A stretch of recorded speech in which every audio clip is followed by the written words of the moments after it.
स्वागत है आज की ताज़ा खबरों के इस शो में जिसका नाम है कोट्स टुडे हिंदी। मेरा नाम है सैयद आमिर हुसैन और मैं आपको बताऊंगा हिंदुस्तान के सभी कोर्ट से आने वाली आज की ताज़ा अपडेट्स। इन खबरों के बारे में अधिक जानकारी के लिए ज़रूर जाइए www.livelaw.in पे। वैसे तो इन सारी खबरों के लिंक आपको नीचे डिस्क्रिप्शन में भी मिल जाएंगे। तो आइए आज के एपिसोड को शुरू करें। आइए पहले आपको आज की सुर्खियां बताएं। सुप्रीम कोर्ट ने जस्टिस शेखर यादव के विवादित बयान पर संज्ञान लिया। इलाहाबाद हाई कोर्ट से विवरण भी मांगा।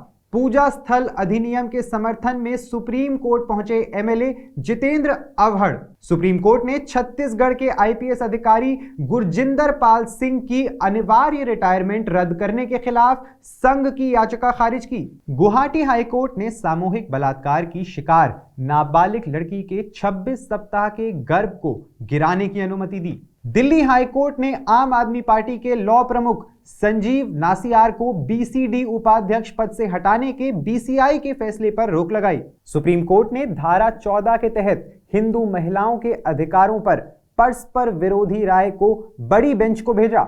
आज की पहली और सबसे जरूरी खबर में सुप्रीम कोर्ट ने रविवार को विश्व हिंदू परिषद यानी वीएचपी द्वारा आयोजित एक कार्यक्रम में इलाहाबाद उच्च न्यायालय के न्यायाधीश न्यायमूर्ति शेखर कुमार यादव द्वारा दिए गए विवादास्पद भाषण के बारे में रिपोर्टों पर ध्यान दिया है।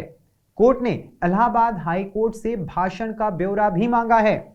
इलाहाबाद उच्च न्यायालय के मौजूदा न्यायाधीश न्यायमूर्ति शेखर कुमार यादव ने रविवार को विश्व हिंदू परिषद यानी वीएचपी द्वारा आयोजित एक कार्यक्रम में की गई अपनी टिप्पणी से एक बड़ा विवाद खड़ा कर दिया है। समान नागरिक संहिता एक संवैधानिक आवश्यकता विषय पर अपने व्याख्यान में उन्होंने कहा कि भारत देश में बहुमत यानी बहुसंख्यक की इच्छाओं के अनुसार कार्य किया जाएगा। उन्होंने मुसलमानों को कठमुल्ला भी कहा और अल्पसंख्यकों के प्रति नफरत भड़काई। इस मामले में आगे की कार्यवाही से जुड़े रहने के लिए बने रहिए हमारे साथ। अगली महत्वपूर्ण खबर में महाराष्ट्र में मुंब्रा कलवा से विधानसभा के सदस्य डॉक्टर जितेंद्र सतीश अवहड़ ने पूजा स्थल विशेष प्रावधान अधिनियम 1991 को चुनौती देने वाले सर्वोच्च न्यायालय की कार्यवाही में हस्तक्षेप करने की मांग की है। धर्मनिरपेक्षता के संरक्षण में अधिनियम की महत्वपूर्ण भूमिका पर जोर दिया गया।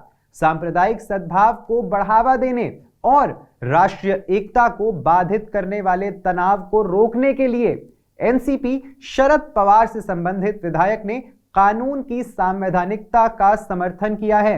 अपने निर्वाचन क्षेत्र के इतिहास से प्रेरणा लेते हुए डॉक्टर अवहड़ ने कहा कि मुंब्रा कलवा 1992-93 के बंबई के दंगों से विस्थापित लोगों के लिए शरण स्थली बन गया है, जिससे सामाजिक और भौतिक विभाजन हुआ।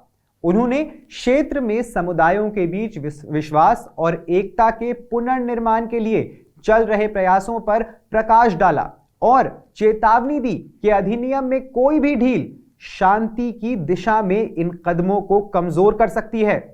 सीजेआई संजीव खन्ना, जस्टिस संजय कुमार और जस्टिस केवी विश्वनाथन की पीठ इस मामले पर 12 दिसंबर को सुनवाई करेगी। अगली खबर में सुप्रीम कोर्ट ने भ्रष्टाचार, जबरन वसूली और देशद्रोह के आरोपों का सामना करने वाले छत्तीसगढ़ के आईपीएस अधिकारी गुरजिंदर पाल सिंह के खिलाफ अनिवार्य सेवानिवृत्ति के आदेश को रद्द करने की भारत सरकार की चुनौती को आज खारिज कर दिया। न्यायमूर्ति ऋषिकेश रॉय और न्यायमूर्ति एसवीएन भट्टी की पीठ ने दिल्ली उच्च न्यायालय के आदेश को संघ की चुनौती पर यह आदेश पारित किया, जिसके तहत सिंह की अनिवार्य सेवानिवृत्ति को रद्द करने के केंद्रीय प्रशासनिक न्यायाधिकरण के फैसले को बरकरार रखा गया था। सुनवाई के दौरान संघ की ओर से सॉलिसिटर जनरल तुषार मेहता ने कहा कि केंद्र सरकार के पास मृत लकड़ी को हटाने की शक्ति है और अनिवार्य सेवानिवृत्ति का आदेश ना तो कलंकपूर्ण है और ना ही इसे सजा के रूप में लिया जाना चाहिए। सॉलिसिटर जनरल को सुनने के बाद न्यायमूर्ति भट्टी ने टिप्पणी की कि अनिवार्य सेवानिवृत्ति पर हालांकि एक कर्मचारी को मौद्रिक लाभ तो मिलता है, लेकिन एक बोझ जुड़ा होता है जिसे उसे समाज में बाहर निकलने पर उठाना पड़ता है। गुवाहाटी उच्च न्यायालय ने सोमवार 9 दिसंबर को कथित रूप से सामूहिक बलात्कार की शिकार एक नाबालिग लड़की को 26 सप्ताह की गर्भावस्था को समाप्त करने की अनुमति दी, यह देखते हुए कि यह लड़की के सर्वोत्तम हित में होगा। न्यायमूर्ति कल्याण राय सुराना और न्यायमूर्ति सुष्मिता फुकन खौंड की खंडपीठ ने 29 नवंबर को टाइम्स ऑफ इंडिया में प्रकाशित एक समाचार लेख के आधार पर दर्ज एक सुओ मोटो रिट याचिका पर सुनवाई करते हुए यह आदेश पारित किया, जिसमें अदालत के संज्ञान में आया कि एक जिले में 4 नाबालिगों सहित 7 लोगों द्वारा नाबालिग लड़की के साथ सामूहिक बलात्कार किए जाने के बाद यह बात सामने आई। अखबार की रिपोर्ट के मुताबिक उस वक्त लड़की 23 हफ्ते की गर्भवती थी। इसके बाद कोर्ट ने एक्स की मां बनाम महाराष्ट्र राज्य मामले में सुप्रीम कोर्ट के फैसले का हवाला दिया, जहां शीर्ष अदालत ने परिस्थितियों जोखिम की स्थिति को ध्यान में रखते हुए एक नाबालिग लड़के की 24 हफ्ते की गर्भावस्था को समाप्त करने की अनुमति दी थी। दिल्ली उच्च न्यायालय ने अधिवक्ता संजीव नासियार को उनकी कानून की डिग्री की प्रामाणिकता की जांच पूरी होने तक बार काउंसिल ऑफ दिल्ली यानी बीसीडी के उपाध्यक्ष पद से हटाने के बार काउंसिल ऑफ इंडिया यानी बीसीआई के फैसले पर रोक लगा दी है। न्यायमूर्ति संजीव नरूला ने 7 दिसंबर को पारित बीसीआई के प्रस्ताव को चुनौती देने वाली नासियार द्वारा दायर याचिका पर यह आदेश पारित किया और मामले को 21 जनवरी 2025 को अगली सुनवाई के लिए सूचीबद्ध किया। नासियार के पास देवी अहिल्याबाई विश्वविद्यालय इंदौर से कानून की डिग्री है। वो आम आदमी पार्टी यानी आप के कानूनी सेल के अध्यक्ष भी हैं।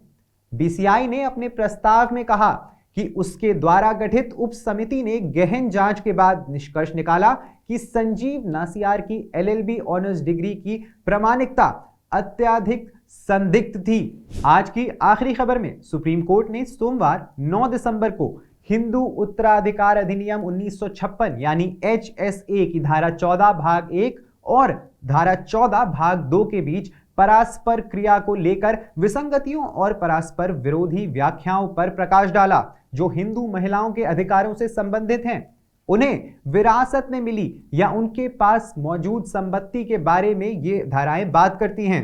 न्यायमूर्ति PS नरसिम्हा और न्यायमूर्ति संदीप मेहता की पीठ ने न्यायिक मिसालों में हुई विसंगतियों से निपटा, जहां मिसालों की एक पंक्ति महिला हिंदू के हित में आगे बढ़ती है, जो उसके पूर्व की मान्यता में उसके द्वारा प्राप्त संपत्ति पर स्वामित्व का पूरा अधिकार और उसको मान्यता देती है। ये HSA की धारा 14 भाग 1 के तहत संपत्ति में मौजूदा अधिकार की बात है।